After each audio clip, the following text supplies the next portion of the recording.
Doku betiata Gambia Ngala doku betiata Gambia Talents TV Nyunulela doku seneata Gambia Talents TV Nyunulela doku betiata ye Gambia Ngala doku seneata Yo Gambian Talents TV Njalam alnal badi malam nene jeli suso bintele bale jantonko Alkal Gambian Talents TV la moy every day and night TV la mi yalla nako mashallah ila diamol ka bet yalla la promotion ka bet yalla wow ala baraka bake ala baraka fosila ko teng أعوذ بالله من الشيطان الرجيم بسم الله الرحمن الرحيم وصلى الله وسلم وبارك وأنعم على عبده ورسوله نبينا وحبيبنا محمد صلى الله عليه وعلى آله وأصحابه أجمعين السلام عليكم ورحمة الله وبركاته بعد نقول لمر لالو ننجو بلال دنيا كرا وكرا Gambian Talents TV programme men kanalu yen kaboje bi volemu programme ti ka menye ko menyanta yo menu ka programme di Allah volemu albadi mati Alhaji Ibrahim ba kaw mama ko do ani albadi ma bambo damfa inshallah bi dum be diamala menna wala mu indi ko la maniya la kumaya hada madinya kono ani muslim ya fan kono wa kama mbalu kontonna mbalu jeyla teleto yala dembe nye masimoto musa mbadi ma musa jata ni ngala do kunyolu Fatumata Samba ani mbadi muso dembe mutakanten to yala mbalu be ko mbalu jeyla mba fala yo kale bismillah programme wala moyola aninka ajube sani isedi amodi nake bala Alhaji Ibrahim ba aslamu lalu kondong wo kolansina tentem programme wala na balay assalamu alaikum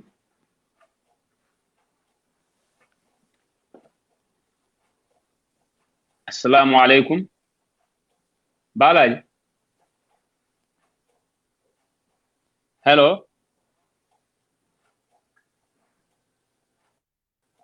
hello wow assalamu alaikum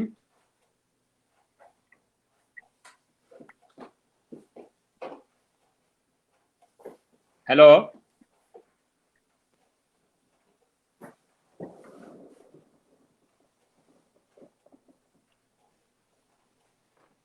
assalamu alaikum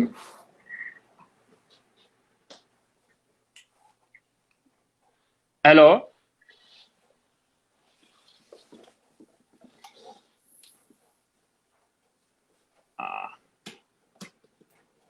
assalamu alaikum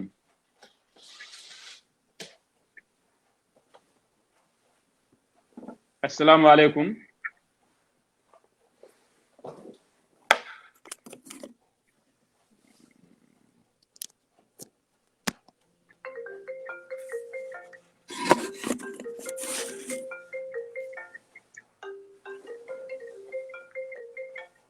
hello hello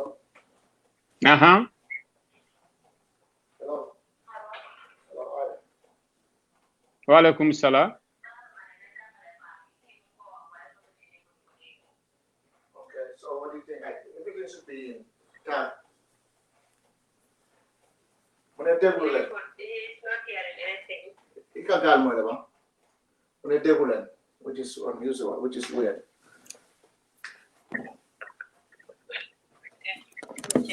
Okay.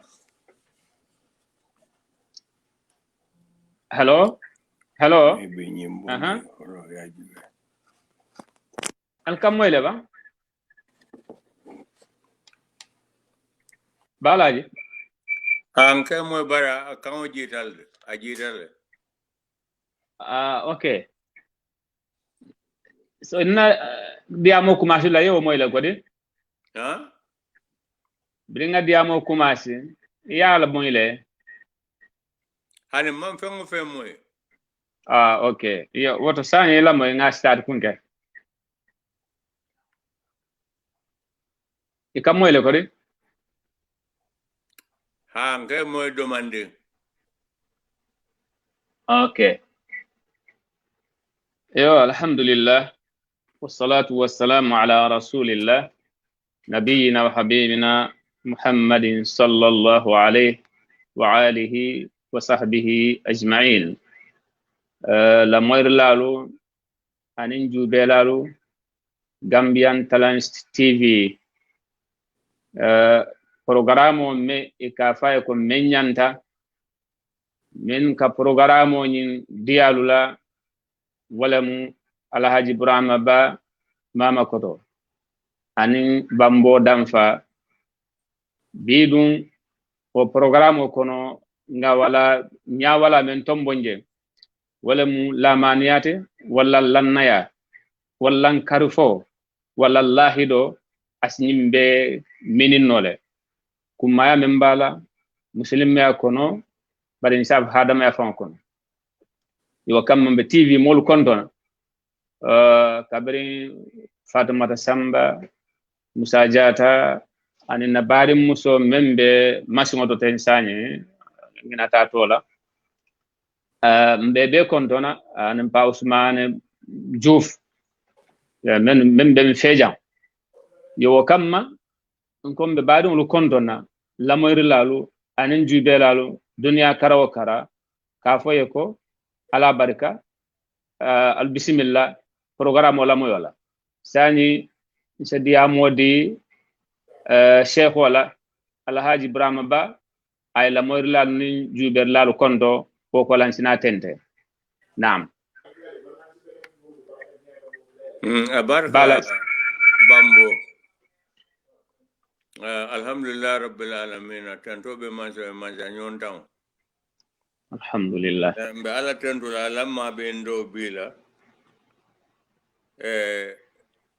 Radio Bungonyinto. Follow be menkala be ala tanto la nga annabi je nga sabu nyima jay. Sallallahu Sabu nyima wala mu pa Modou Diouf ala molo ani Aida ani ne muso men boda di amula sai akado nyina tatola ani do kulal men be odulato nyato be fanulale inshallah be khara be to fonolale be ala tan inshallah na be jayrin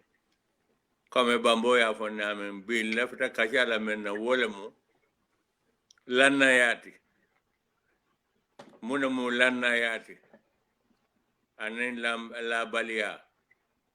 lanna ka men nafa anin la balia ka men ke mola nga mendil lonje nga kachaje abe nafa soro lale ntel fango e membe diamula abe nafa soro la mel fana mbala moyla alhamdulillah rabbil alamin wodo Sheikh Bambo jumala mulanna moti Abarka bake balaji nimbelanna mo fola wala mbelanno fola asibeti abake bawo diamo mandia bari ni nga diamo folo nga dalilo bondi Allah subhanahu wa ta'ala la daroto anin ala kila sallallahu alaihi wasallam la banke luto ma miran se fili yo kamma lanna ya pour ka fonna kamoto si amoyno nyame wala munyinti folo tubabul kamanya ko trustnet wala yeke moti isi lanna ya soto ila fo kamoto isi lanna ya soto ila lahidoto isi lanna ya soto kalifa fengoluto isi lanna ya soto iwo kalifa fengolo wasifa siyatala ye marandi do ko men isa ka nyama isi molla hako kantaje nembe nafala isi wo kanda nende torala isi jamfa wala isembo dangola ila nafulo isa kanda ye mendi laje ila do ko jola wo mi talete wo kola ni e fendela kantano kamma wo mi talete bari sa to kanda ko itate ye marandale aka nyama afwa nyama atwa nyama lannaya munyinti alay londo mendi ye lannaya soto je wala mi yadi molula kana mul filindaka lannaya munyindi manso me yeda ye lahido menta eninga tema isi wodi wala mi se sonjo nyala alaye yabatu yala yamaro noma ala fatandir kolu ye jam fala foni miste ko nata isi yam fongi nabulu ini adamul tema adama dingulu tema je kum mata ba isi hakilo tuje wala fon kum mata be yo nin kombe lanna ya fasarla a jam fa batala akodo siya batal afanu ba batal anda kum mata bake nin dunya la bonto nin kamako kila dal laro menu keje sallallahu alaihi wasallam ngamra usi kanyanno forito membe dendin lanna ya kotolo nam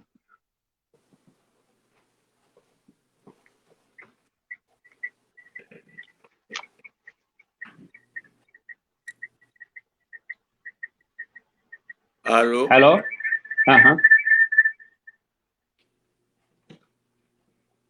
balaji Hello. Muka be diamo kan ke la ko dal ba. hambe ha ndan tawoto le folo Ha lana ya de. Atamu fenete. Bitilo to betilo men kono bi. Atole ko faja ka bara ko la tabak ko la tinambe nyo hakilo bulandila. Mo fo lay saaji be diare itel be laare nyina nyim fanam be laare itela fo hani mo fa isa fay adu ni mo men fana nata ko nyimbe nangam kala soma itel la o ya tara hani ate ala bitilo membala ni membato ani jiko membala wo man ke bi lungote comme nga fo nyamen ko haji nyinina be mo kendoleti mo tilindi wala mo famaji molem wala mo haji nyinina de bare haji nyinina la hajo jarade mo kola fo mo be tendena ala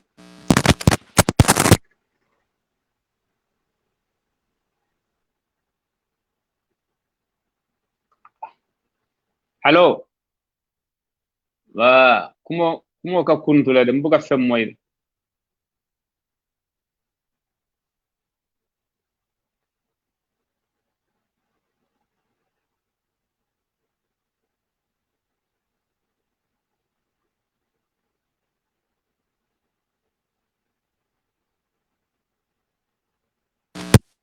hani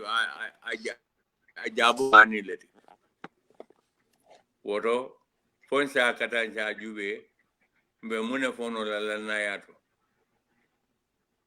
fa glanna real kanyo jam faji a jawata bak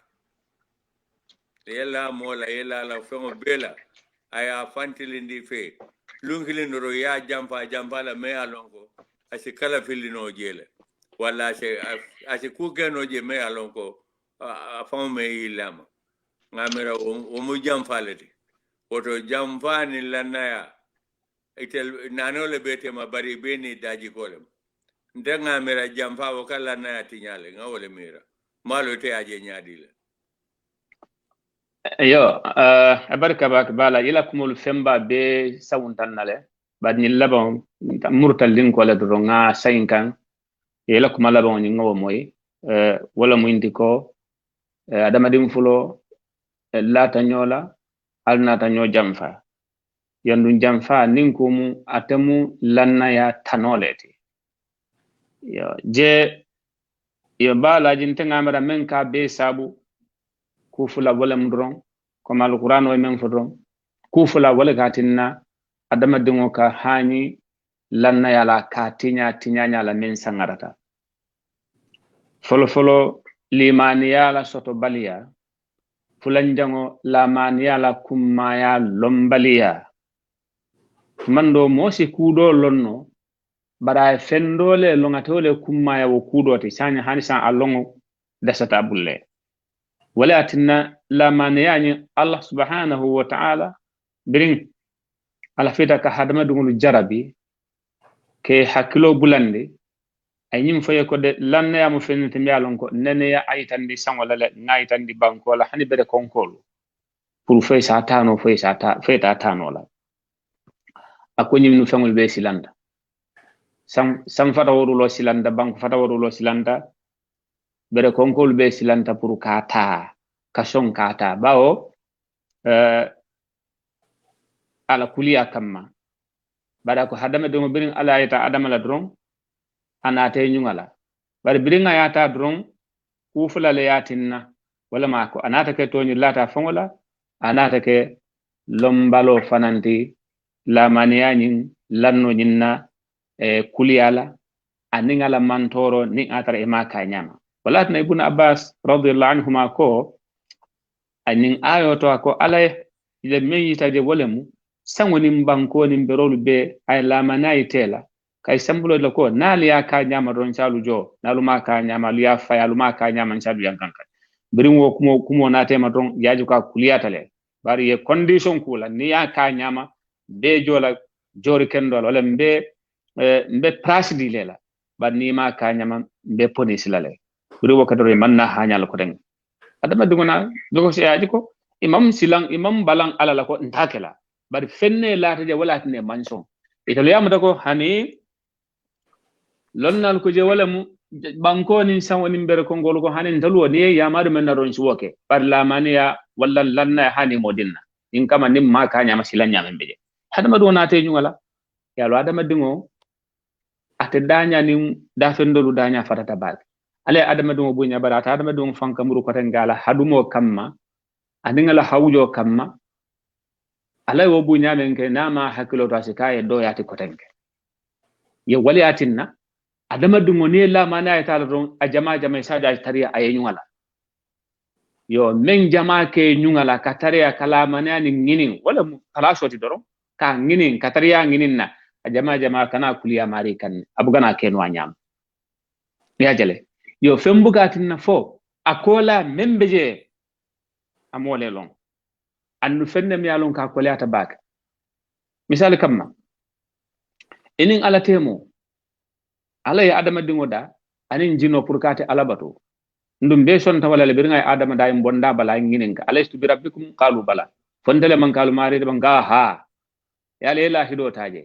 bari nata muneke nata fikiri wala wo ala le makotenke ndal bulatan na nedi anoma ngangenata alala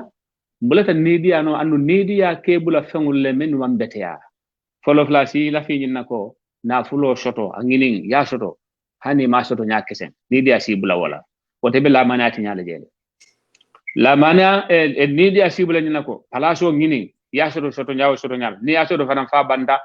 palaso nyin ayita mo la kon teletam palaso de fengo fendate wokeje ni dia ke bula fananna asingi nan di nyinako same be ne ngini kalale ibene ngini kalale bawo kila ko sallallahu alaihi wa alihi wasallam kullukum ra'in wa kullukum mas'ulun ar-ra'iyati atulu kilimu kantar lalet ako mansamu kantar laleti ala banko moli shutiyo mu kantar laleti ala dimbalu kan muso mu kantar laleti akema la bungo kono ye membula do ko la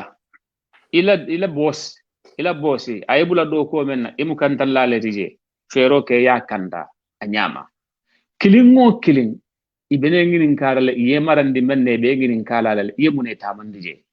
yo nim mo hakkilo katara nyinkan ko nginin karobe kalale symbole be nginin kal membe symbole be san above of any power walam Allah subhanahu wa ta'ala ibaje le mari be silalale bar molu kan ngina jelela bar insafu dul man dankene ya jele famola nginin karo nyin dul man dankene yala wala naje ko taali ngole mu doro wayatinna ni adama dum ay opportunity so ka kuwo ke don ka sembo so walla ka palaso so walla ka londo so amal limana don men diata ko wole fo men diata ka wole ke munemu amalo mune ba koma wallan limaniya ma itala ko hakkilo bula ko mune be nyin koma wala na tinyaro ka kemol bulu moye kadfa fongola iko ha alhamdulillah to lebo sa en konte haju dole ben dalanna nabun kan nabundo be bijilo mala ban bitung anin ko do mbole kala ngo bungola ban walla konte be ma jongi nin ko le fonto bitung atende ma ko ile anda ya dila kule kama nyin kama kana do ma haju dole bala na so la taw hajo kele saje ko asiko do nyin tano ayayus ite ko wote kalama yala ko do yus ye palaso dila ko ye palaso taman ye jolo londi ye ko be jola men amanda wala fang e ka alawanji solo fango dila ila paso le o be dila barete ko hanisan to la wala mutale ba futura molla kodo yabe ke la hajode nimbe mulama ni atinyale ye dingo men ala ya dila akoya kanta akulunya atopotonya aya marinya barete buga fengo fenge woto nimbe la mane ya faile lanno men ilate la ko men do ya faile andu lanna ya baburama annabi mol la mankuto lem lannayade annabi mol be kilinte je men sifo la maniyala anil lannaya ning men fota wala annabi mi mantimma ye wala na fe so do romba o ala le ki andungi tulnata le pour que hadama dingol fundindi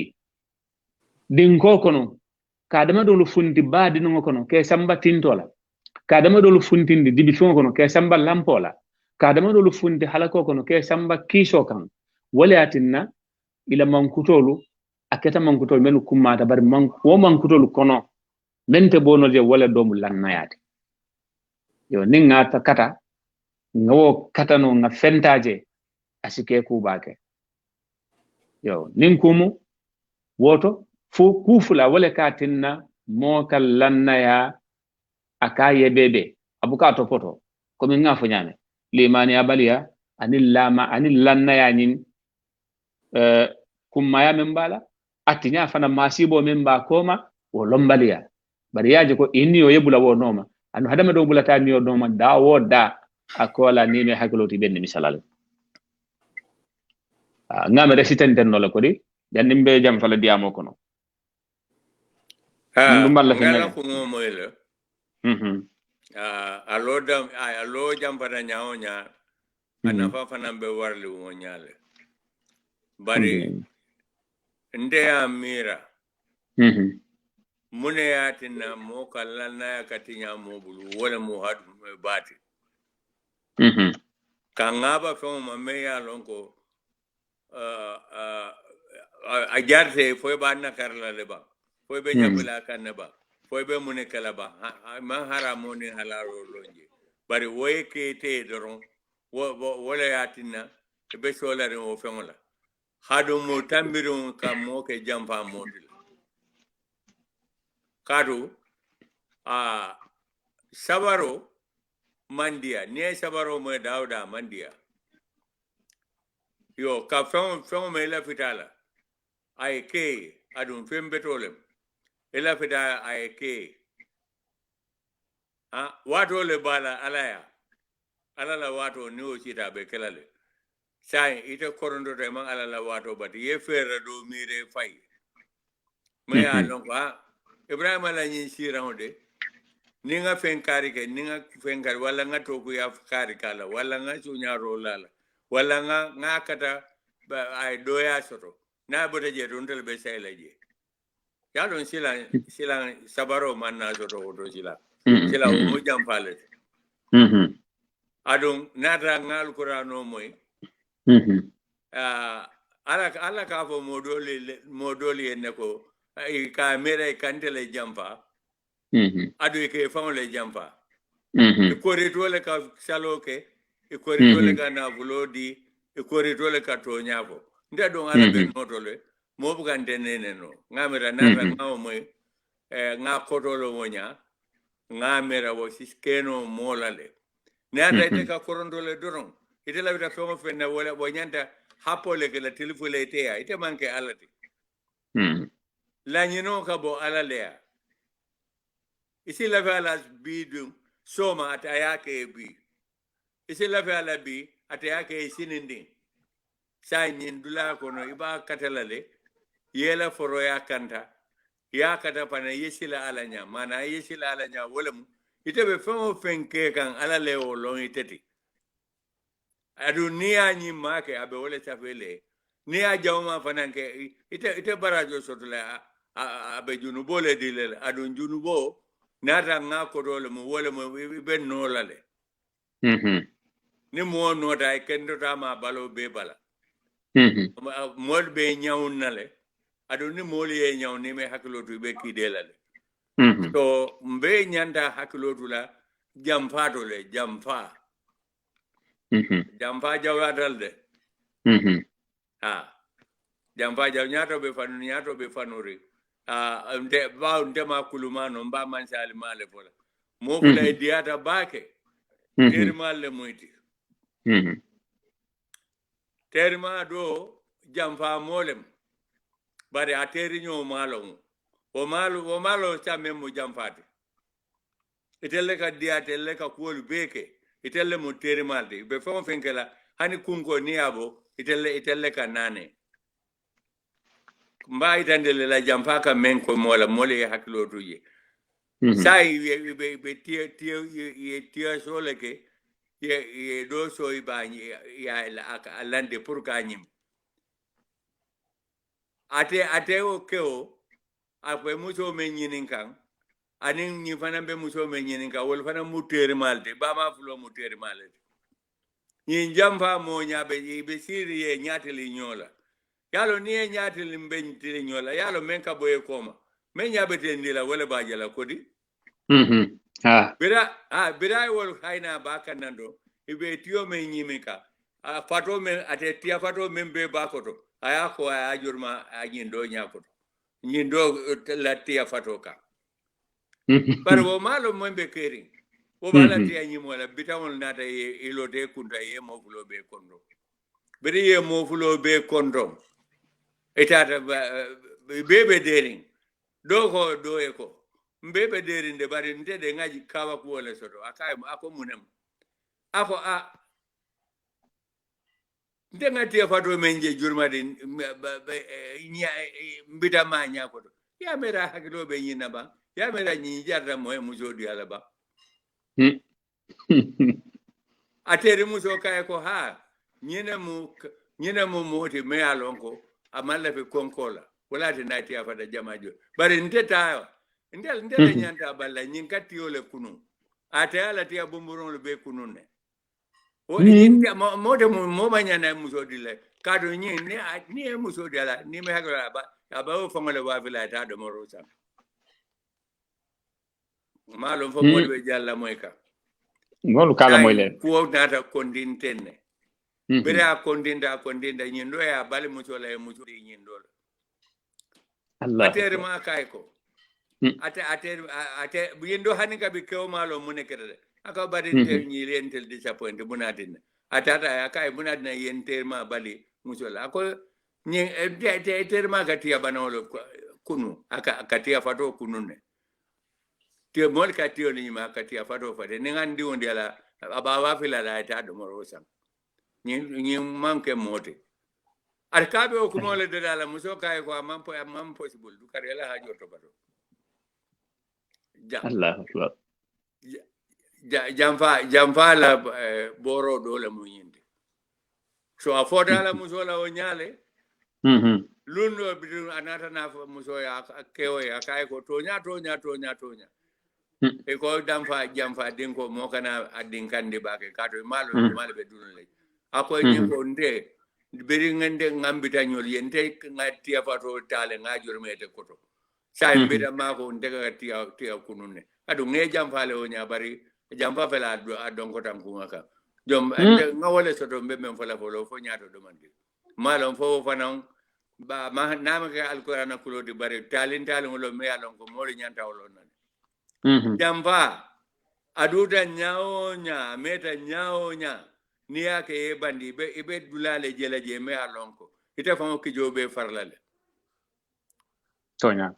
kadu ala famole ngamera ala famo malla fi jampale mbo ka picha ko kari ala jampale to nyare ala bara ndema mera moka ala jampa ke famole jampa ni famole ke famole jampa ngawale mera kadu nata ka salle salo mori nyakoto e ko ite ben salo le keka wala sumo wala fenkote wala niro wala fenkote ibe o kala ibe molle nene la wala tende nene la wala ala be ala o balale eka mole nene ibuka ala nene no adu ibuka jampa no ike famole jampa ndenga je o nyale moka mole jampa wala e fango bari ibuka ala jampa no ike fanne tora kadu ala soso ke wala abe markari en wallahi atel karanali yafo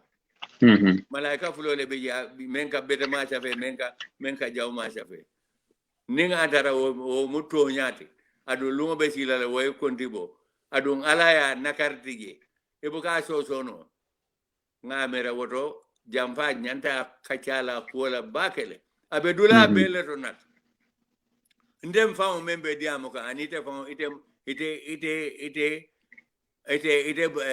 bambo famo e man kana jamfama maybe jamfa mole muite ndefa na maybe jamfa mawule moka mabari momo ye fan kondugo ni jamfa ka doro yalonne ko jamfa lek ni mol malon bana bari te yalonne e jamfa lek malon jebe nyaadi abarka bage yalo iyo man salu mem foto wolle sando mem fo akabonko alqur'anu ala fon ka fodamin subhanahu wa ta'ala wala yahiqul makru sayyi'u illa bi ahli kila alayhi salatu wassalam fananko akuman hafara li akhihi hufratan aw qa'ahu Allah fiha alako ako fere jawo comme ikawo misalo men di woke fulola do ye do jamfa bara labande kala nyamen ala wala fo jang ako fere jawo ni moya dada akamura mari fo le kan ameta o me yalo fero do be jaka mele jamfa do be ni baka akamele bari kana ala wo me kane marasade abe labane fo le kan yo wala tan nim me nyillo wala tan ko birindi amo foro lanko ku fulale katina moka jamfa ke akalla maniyani lanna ya katinya wala munindi leymaniya baliya anim fahmu baliya anite memfo iko hadumo wolbe mukilne balaji ni abe ka funya bay mukilne hadumo ba ku fulale kawulu leymaniya baliya dankina baliya birin kila alayhi salatu wasalam ako jibril nen natan kan ako alqa akhi jibril fi ru'i ako jibril nyim fonyem wahayoto ko ni mawo ni lama nene ate fala wato sisi annu ala wato fanande sila e fafo ala men safe ala harjeto aswosoto hi woto ni ta hawjata e harje ni ba soto lale je Umar ibn Khattab radiyallahu anhu ako ala men safe moyen wobe maborinne ameta wo meta janni ka fa ba soto lale malo sugulala nafo kan kalifalum bang ako haraje to mario men save kabri la dalum folo janni kafasi netara ila harjio ala men save birin ala e dalum men itinu to fala wo mesoto yajele Umar ibn Khattab ko aka ka bunko haraje be bungo kono barabe sansandi baraso beje ite hawjata iko be o bara sole nyorla walla ya tinya walla ya akati ni ya akati ni tara konoto membe je harje kilimo le fente la falaje ni e batnu da be yellale sono yakono yedum banni ko be da forcé la keno ibulo sikati ibulo sikubino peruo si sono ko katen sikeno na harje ni batal la jele bari be famole jar la ko tanke walla kasarato ya jele yo membe je hadume baak mu menti ala laslo fango mu menti wala mu limaniya baliya anim fahamu baliya abuga taway bantala yo wala tan jamfa kila je fanam fa alayhi salatu wasalam akoni momi jamfa dinko sin ibadi ngoye ala be fon boy indila ala fi fon bulandi je yo wala tan mo nyante yi la jam fala baat saku momi yalon ka buga jam faake hakilo to mari to de ni ye mo ko ro ko kara buga jam faake i hakilo to aro ni ko e ba jam fala dron a metawo me ala ba mari sawolon dile male ajube kila ali salatu wassalam janning ala ba kila fang kabire nga fonnin kema fa fututa fa e dingolo soto wotuma man sanji tannani si folo ala mawlu ya tola ko al aminu wala mu lannamo bawo aya bele complete ni yela fengo karifa la ninan itengina tala jari i hakilo na tabal wala te hakilo bulande yembe ndunga bulu yake kefengo men kono aka bondi awo nyakili ngaka dila anene buga mo jamfa nene Allah do fanan titi anene te jamfala bada nim mo fanan buga lahide ta ku kambe mo fan ya kandide ala kala to nyale alayhi salatu wassalam e wala tan wotumo ala be society men hono quraish daji ko dolu beje menu jawiyata bak sagu dino la karola bada daji ko dolu fanan beje wulu beteyata a do la karola daji ko men fen jawiyata dino la karola ba a do la karola ba kila nene buga kafala molu ma woto bada fen beteyata ani ka wulu bekele alayhi salatu wassalam wo mu lanna dolede yo hadama dum sa kata itebe kuwo kuto istara tonya kan wala tana alako inna Allah ya'murukum an tu'addu al-amanati ila ahliha wa idha hakamtum bayna an-nas an tahkumu bil adl ako ala yali yamar al sallamani ya nin karfo ala murundi mari nyolu kan kana lamani atinya kana karfo tinya molu latela kuwa men do kana tinya ni be kitila molu fanantema kana jenke kafu ko mbade wala mukariti kafu ko terle mukariti kafu ko kari sama ben nafalale madunga jenke ngala faniya dada ngake tonyati nganyin dola tonyati nya ngake faniyati bawo imanjigi fenna wo mari bulu nyinde be hadama din kunda mchafo muslima kunda fa yani mba fa hadama din kunda ndol muslim wala ben dolle kono yo nyimmume be mu fenneti mi alonko ni aya tara non ko mi yemem fo hadum wotanu ni aya tara nu limaniya baliya nin lombaliya tan danu hadumo manyan dundila la maniya tinyato danu hadumo manyan dunna kamolu jamfato yo nyimbe mu fenneti mi alonka jawiyata balaji nim molel na fulo dungul akanda kana tinya ni tumando alandalo ka tinyaro ke mobul molu ko wollon nole bara kana ke danyati akana ke tawo fanande molu be talon karide atawtale walla adanyalem ak wandina fulo letinya ni e palaso di ala rum suñaro le ka bondi je ibe dolu soron ibe dolu bonde le fende fo suñaro abe mu hawjo le tanin sabari baliya ko mi yemmen fo yewoto nim mo keta lamane amode folholo mol la hakwa ka hakilo to baat anda kake moti mi alon ka bugal fi mol ya doya aka hakilo to doya ko to baat wala na jama jam ni yamarandi na fulola abuga song sakuna mari manna bulo manna firi yamarandi na fulola alkamen di ala mansiya amari buga song gosa man la fi sama malo ya taraje ya jele yoje walatinna wo mo sifalu ni atra moli wolu sute nun molu kono nge marandi ko walla sike kunu bari sute mandiya bari wolu buge fanjita ne ya lonka akati aka boy ma si bo boy molu ko wala ka fanjita furi samarandi dulala kila alayhi salatu wassalam tumo ni palaso ngini abu la buge keje akafala ko nim palaso mulla mani ale ta kuliyatale ni ya nginin ni ma nginin ya dila ala ke ma koyle bar ni ya nginin ala ka dabo ndila kuotole fo ni ngatara usike muntumale ni aya tara yaje ko nyim kulete mi alon ko kukum ma balemu andite fanje ko itele nyanta kela imalla modorula ndu wala fanambe kerin ñin kam ila fita kamol la nafulo le tanka kamol la palaso tanka ye fayitandije o kumma lo ko min nabillah yusuf alayhi salatu wassalam ya ke nyamen biri wato mabe misra bawo ayalon ne ko alondo babulu ala mani afanan bala akuman jako ij'alni ala khaza'in al-ardi inni alimun hafiz aka ko bankola mangasino domoro acabo marandiala bawo ngalon ne ndum batangala le fanam bankudu fula londo ayalon ne ko nyimmu lamani alete ay londo le anda tamandi nyaawo fana londo so bala jini jawyata kamo marande dulala amal londi setiji soto hani londo babul bari ya marande dulata atela londo man taw fannal nim fana mujam valede mal fo mul ko fana cross leba itef mo ya lonko nyin ni area man gendala area kana son ye keje ite fende dano la je fo ni tinyaro ke be molle torala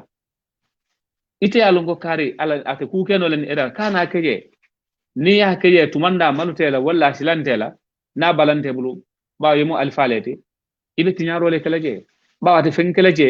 membe kala dadaroti na manke tinyaro ani misteko asatara mo dobe je min jareta wodingrala nim fana mu jam falete asata musilmol kono baake asiyatan kono andum aka mayita abuga taw man sede kende yita nil jam fa mo siya kolenda society kono abuga taw man sede kende yita example of le kila lundo sallallahu alaihi wasallam abe sirin madina aningala saybolu ibe siri be kacala ebe je don sandoton ko nata yalo sandoton ko jama tolni molla manya ka fata itolu kana membe kono don pawi ka fofo lalale anata ko kila ko sallallahu alaihi wasallam kam ko duniya wulo be kala sanjo male wati jumale duniya be kirla mundu male atla ngin karo ke tabal nyin dolu ka ngin karo ke salo ni sungolela anin ku ko tangalu ka senginin ka men jawyat nin ka me kana dunje kono Hudayfa ibn Yamani be nyamen ako molu ka kila ngin ka ku kando khairole la konde ka ngin ka jawmale la nin ka man kana bula kono atena da te kila ngin ka mun sallallahu alaihi wasallam ako duniya wulo be kala muntuma iran ya fudron kila yede atende dala ka cala sai bo dolu ko ngamera kila mala ko moy dolu ko hani aya moyle bara mal ay ko mo man diaye ken dum wala ko mo man diaye bo momo ite aji nyame i wo fa banda fo biri Allah kila alayhi salatu wasalam pareta ka cala ako ko ngin kar la le jumal ka ngin karo ga duniya wulo wato la kenno ya bulo la ka en fele ndelem kila ka alayhi salatu wasalam akay ko duniya wulo be kala wato men akay nin wato men jamfa janjanta molutema lanna ya man shoto kotenke ni atara lanna ya man shoto molutema jamfa molu kadu nyo jamfa la ite dulalo ni mo keje asi jamfa keje lamo le ka jakal malu mbe jumal kele ndingirato membe tilinna akay ko niyoje duniya kono wato wata lon ko duniya wulo taw man sedo wala moti fa idha dhiyat al amana fantadir as-sa'a akani la mani afilita molu be kala jam mo be kada jam fandul wala molu femba be kada jam fa moluti akay ko alon ko duniya wulo asutiyata le ken ngo mam fata de ako kila ko alayhi salatu wasalam akay ko be ken wala nyaadi ko kayfa ida'atuha ya rasulullah akay wo be ken wala nyaadi kila ka adomu nyindi إذا وسد الأمر إلى غير أهله فانتظروا الساعة أكيد نياجي كو داو داي كمو مران جيلا مم من جاري جيلا أمن جاري جيلا ألون كو دنيا ولو واتو سيتا بالا جنب تمبو من دو بي هاني دينو ngata dino do kato wala mun dalla edade kala fi ngata woto nga do man dim fanan shute wala ndum wala fanan mulla mana do imal londi te men do jam vajela bi mo mem manka ni kay ko fatiha fon karamba fatiha fon de karanna nyama ni kay ko salo kono tashahhudo kono salatu ibrahim men be ja karamba amo fangono bari wolle ka diamu dino kono fe ka fago men ya lon e ko bula wala ko man kan lonje mone o sabu jefanan kila jefanan fa ko nin wato men ye lonnalu da soron lombalo ka diam akay dunya wulo wato taw man sedo sita yo bari na mawdo men munete wala ni wato men lannaya doyata jamfa siyata jamfa mo siyata wotu mole dunya wulo taw man sedo sita baton exemple kilindi nabi amo jamfa bari baton ngodi folo asigeno ngangina jela balaji na ngambia tato moto ko benni mole tema ako na moto binala soma sinindi ngabe fundila ngaje bari molu e fongolu ki molla kontena bota america futata jang karimu bebe lori boroto imam fundi ako hey ako nyako wol fongole malla fi fundi jon ngaye nyaadi foy buga namojo ako he namo ka jole bari na ni fesi fenne di molula menu beje fesi fenne di la ni te fendi ketala itata bondile woy fundi nyindo me ya lonko mem banko la hakota ko dam malejo wo kamelede akonye wo kamelede do sanyi nin atran kata tenne ntulu kata mindo ba yete bula do ko men na man sake jo o ka nyama modu nata nyame kulungo nata nyame al kulungo sembendi wo nyama al fongol bondi wo nyama bar hanide foysi te fansun tale dila ko kila nana e kendingo ki do ko la dulale to abeje biro wato men konti bolla nata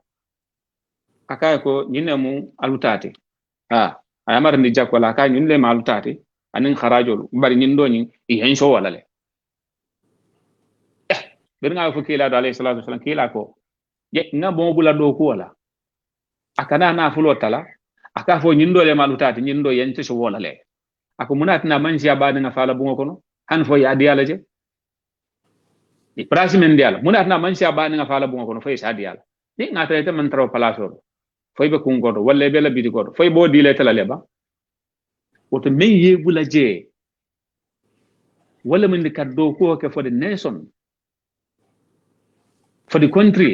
inanta wala kala bari kana ke la jifo yen labo la no kada mune ka janjang ko tenke wala mu rashwa duko kila ka fa da alayhi salatu wasalam ako alay duko duko alay danka den ka ke ani men ka muta alay de danka la'ana Allahu rashi wal murtashi duko man betea ni doku kenno ke moyen ay fembonda hadi la wonta duko de bari tata kala foni fenne di tala folo den ni man sata de kilinde nyimmu jamfa baleti nyimmu lamanati nya baleti molo nyande ke hakilo tuje baake isitende ndiamol balaji abarka sa yang kurundu yang budanda do yang kurundu le fo badala ndanga memira wasa balia le ka hadumo nadi hadumo ni hamo manke kilindi ay hamo wo rabu kan de te alon wala mu momen ya fankanu aka ku kendo ngani afangoy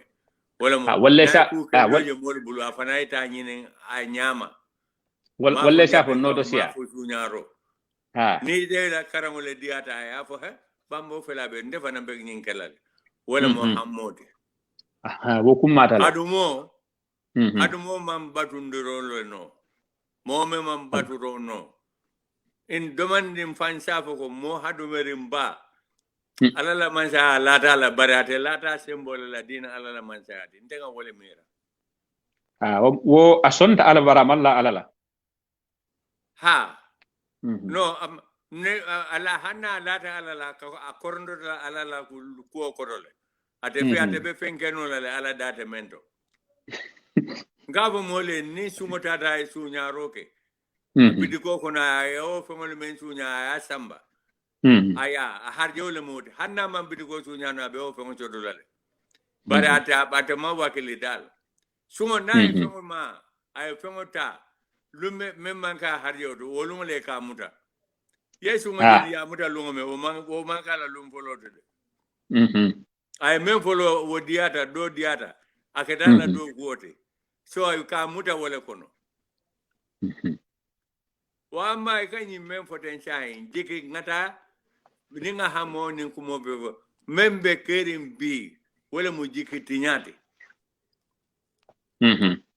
abe man sakunda to abe atel karanal bulu abe musolia abe keulia abe mobelia ni me yake ni me make le do mbara biyele mo fananga ni siso ko hola kadru man tankama folo kadru malo laban sifa juman kadru be dunya men kono sa ni akoroji bake ha mo se pare ye dala nyin ye nyoboron ke ma nyoboron ke mo ni ma nyoboron ke nyobari nale na boyeka akwo kawayo kawa ko yata bak jamfa mambetea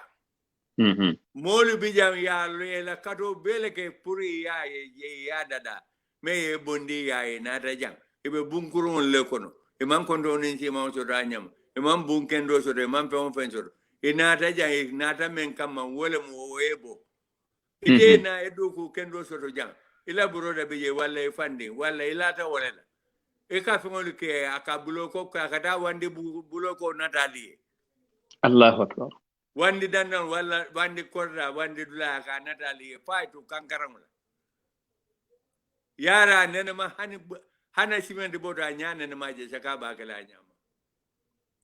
wo ngamera wo dabe jikiti nyakono jikiti nyaman tambiwol atel ka men do ko men gijay wato men kak le kanja ite la ko bota bungo men kono chai ba falina le yake self content e ka ko do kiyai o mari eta ma nyonyine wala e fendo wulinda live ko do wulinda fay aya fanke fenti a manke fe momenti ite la nafulo kan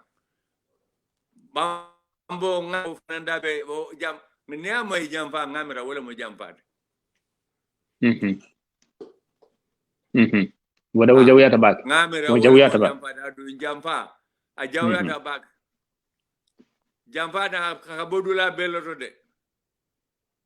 sate be sindi mi ngolo mo kilo nde memba fele fon ni waje la jam fa la bala mun tete so bara mambete nde mate mo ma hani annabi yo mo na e jam fa ga e jam fa leke ala ni mol manke kilin ala na e menke mendi do wala mo ala fa so nga kata nga sila aranya ni afo mo ya sa fo mbe sila la nyaadile femme maje nyala nka moyle doro ala tambita jero la nyabu kaji musa men le musa le adani jero la no bari mbe ya moyle men keta ubengoto woto ita jeno la abe mandale benne ifana ya kata ye lala ye wakili ye sabarala ya kawandila la moy karandilal fana kawandilal ngamen korosi ye hakilotu kendeke kalafi palaso la wala kalafi padium la wala o kanati nebe ayo tom dada la ifay iba kam interpreta mendiatete wala mendiata mole doro ka wala fo ni même fo jeno wala fen kote ita kodo soro la chagolu bulu ita so kodo soro la dal dolo minal bulu dolo haramu tale chagaya haramu tale sunyaro haramu tale kukurun haramu tale ni futata ma fo kukurun lem haramu tale kana fo bada dala no ite kilmone kana fo mole ko ni be gamola wala be karamola ni kila to fo ni dala so chaje mala ko be tambola e bunda kongo yow bondi kitabu jumala ko kukurum kela kafiro sunyar la nyapin kana menka ala soso ite be kawandi jumala kala aya jumala be bulu duaran jumala be te bulu membe de tankala ala la kito ma soma e ka fo en telephone bela dunia ni la gra gardele yete fandu mbambo bulu ko ngam fantu bulu dunia ni la gra tanka wala fo nyoy subhanallah ha sai be dongole nola wala donkilo wala nyapin kan wala be fendola noma karana melu kala fi kodola mol bulut anin talibe jama ifana lafita bunya man fero sodo ibe wolle juso landila me haramuta ya daga ne itafala ya haramuta muk ha Allahu akbar ala man jawya moci salwate lulo ke yeduba ala ka bala fala sodo ala man bala fa sodo de wo mu manni ka kanolete ala man bala fa sodo ala man ke moti me balo sodo wala balo kafa ala kanole soto ani yanda ani sembo anin kunkiliya ni men na karo man jamfa mute bulu ala manke mo teri mate me ya longo mo kurungolem aka kurunyaleke aka molle tora walla aka jamfaleke walla aka nyaben kawleke walla aka molle walindi danko atela lungo nafa kama walla teri ma kama kairo ngani ye teri mai angani aya duaye bari kana nyaben kawo kaye kan nakare kado boni je kado sayje ital teri kama nakaro kan ni ala be benalde ala ikafa ala bala ala buka bala fade ala man balo soto balate ala la mole balo soto ala man balo soto ala sawole soto wala mu mana ka fa nyaadile malo mbafale nyamen dal bari ala mu fennete ye fengo fe mira alati atete ay menda da wala mu wote mbe wa fono la wonya woto dugare ngake ala ngai jamfalu tala nga nafiki yalu tala nga kukurungol tala fo janning ala be makoyla ma fata mume o bema sa ni kata to nya fo lade do be kidela hannata alquranol be mutare bulu wa shahada ha atel lonnal fongolu financial manna la nyola kitabolo mal amal la nyo din jakalta sa be kala nyaadile wodo ndebe men fo la doron mba fo lo la fangola dukare ngake ala ngala kilala ngala alala ngala de konni ala be benale dukare alqur'ano mume o be ya be karan ya ba ite amira ko chaka nolem ye men fode je chaka nolem o manke manda be ngontide ni manda be benna moy ni alqur'ano kulomo ibe lala ni nge kukuron ke kejo e fara ye muru ala kan nte amira wala nyanta kala bari ni hadumo ni nyapin kan e ba soto lalde ha nyapi ka mo ka nyapi fon kanne den no coup d'état de kala mais coup d'état ka tata tru ma ala ma sa fe abalale bare ma koronto tale ha adu ni coup d'état ke do ejunu bole soto ha so coup d'état si fa si ala ma ke president on doron tate de coup d'état si fa si atalde adu mo buka ala nene no malum fo nga kasile fode bari ye yamfanye nini karamo be diamula o kakola bak bari nga mera coup d'état a ci fasi atal de manke president dor ne ka ke nyolade bamboy bo jende sayje ni maga ma manya natala jendele mo babulo de nyindo mo dam falete o manke to nyaade de ala la haju de kontonto mne nga moy ala ko mem bete atande ya wala mo men sila tanya wala kada tanade malum karamo yewo je nyaadile barka bake barka elaw kumulo ke katita ala subhanahu wa ta'ala man sababa man sakallanke yo ni ko alam bala falat wala alam ne malati barka na ngina fanan alamu bera ko ghafur rahim para ko shadidul iqab nin ne mala mati hinnala mati bare yang kan katla bale fadam mudi kamo poni o fana ko fanan kala yo kamma mo kana hani alala alquran ko mo bugala allah mo buga hani alala fo mo filimo mo buga hani alala fo kafirol ka alal ka hani alala aman koy yo hani ba alala wala ka mo dum di jamaado nte ma mera ko mo buga hani alala nya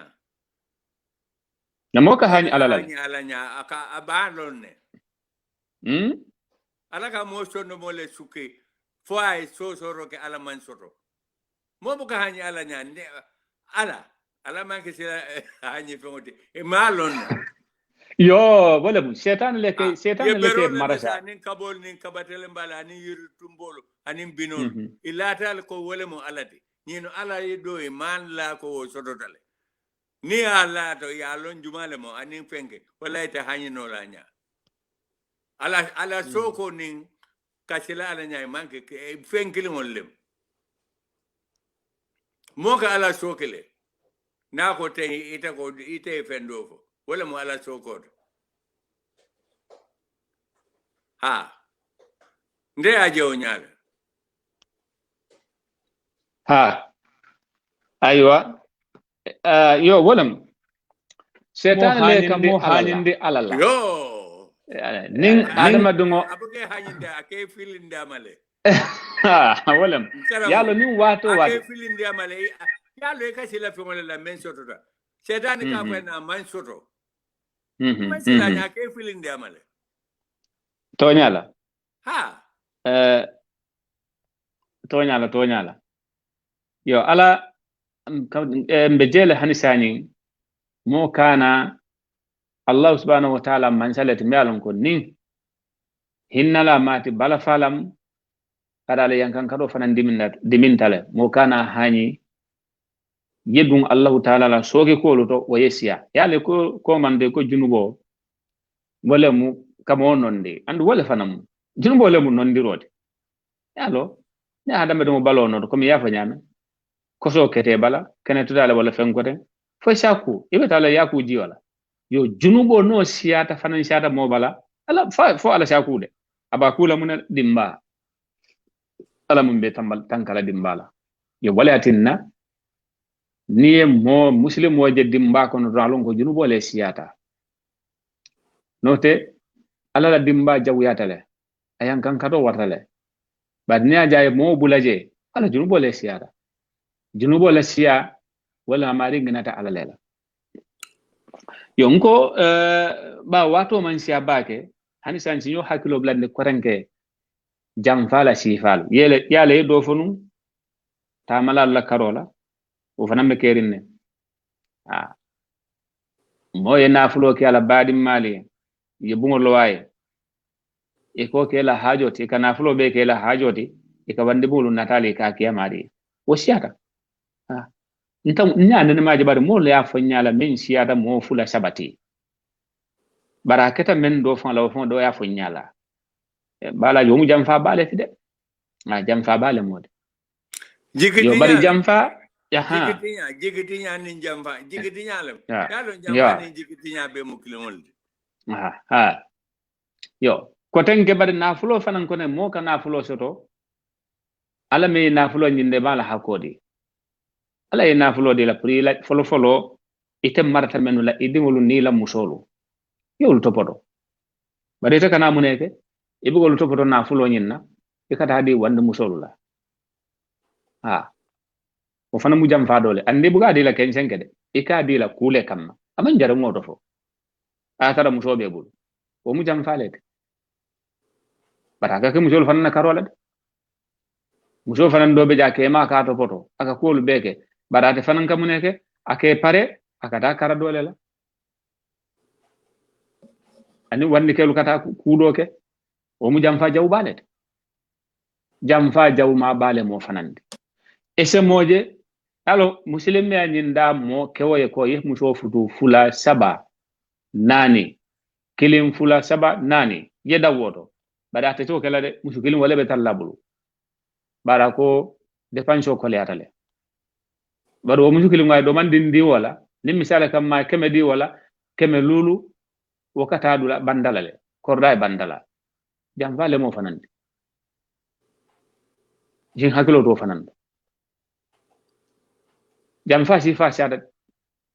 bala jila dia mu futata je ko ese mo jaal qur'ano lon bar hadumo kamma yin kamma molu sakanu doron walla la fita palasi lela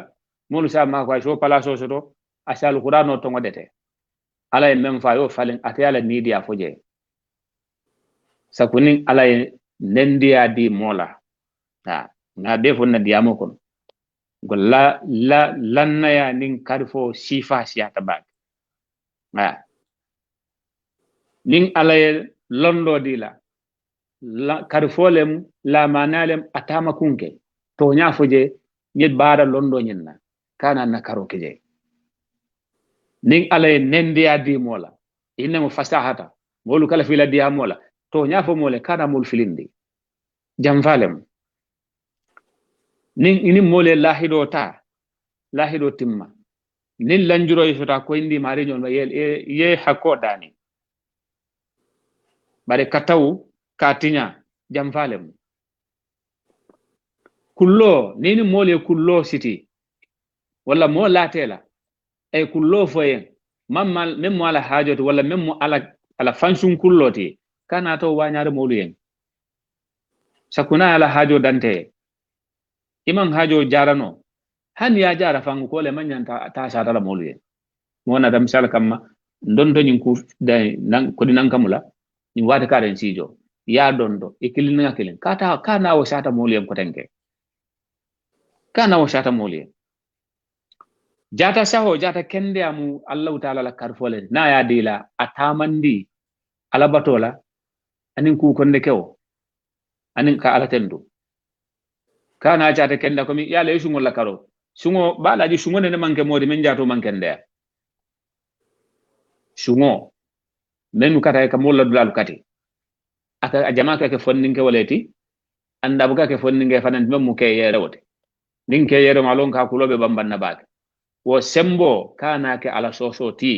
ye ala jamfa jele ala sembo men dila tamandi ku kendola atamandi bara kendola atamandi ala batola atamandi kamulu kontane kana mulu ni otora fero nin ala fero dila nin nyamengo anin kewya akisilo la men betiata kana akisila la men isimulu jamfa bawo ite nyamendale mulu go fanan kele isimoje atele ka tara duma mulu abe mulu te mo tinyala mo kilinga ba tageti kan ba nani nga benda sa nyaadi e samena ko isafa ko nga fabi ndin kilingo ngadu nyimbulu aya tara wole be tinya kan duma wo ja fe ko ata nyamen dale wonde nyamen di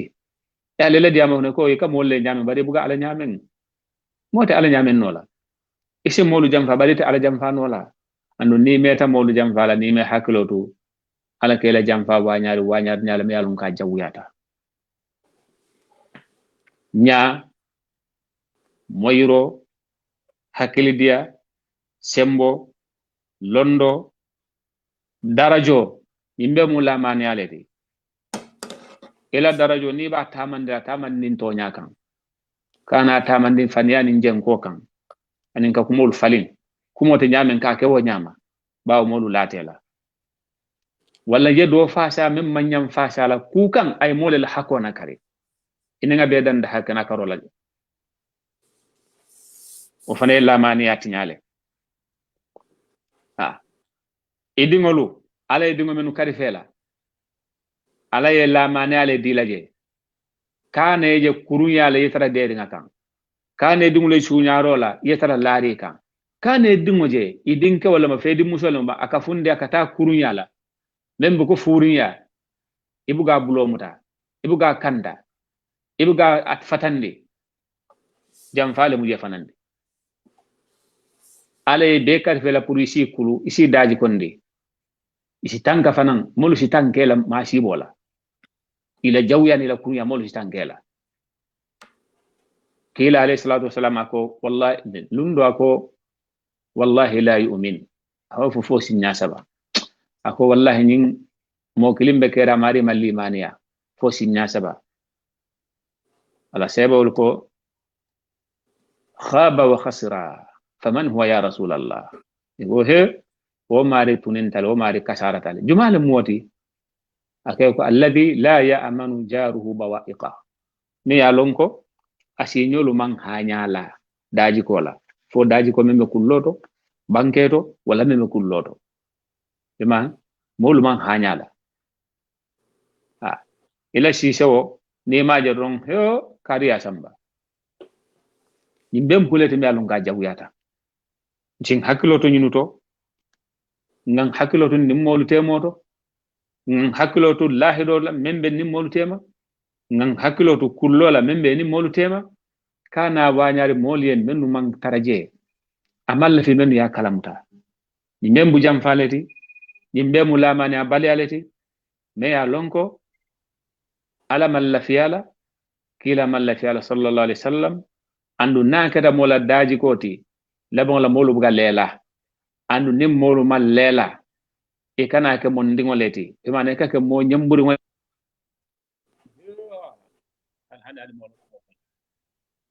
adama do kana so yeke wonyam yo bala an ngamera wato la fida bannale be tembo men da bandale ferem miniti konon to nyola ndebe dan najam ngamera isi lamir lal konton nole anin jube lalu ngam nga programme o dan najam woso wato lem wato dum bandale san ferem aha Gambian Talents TV,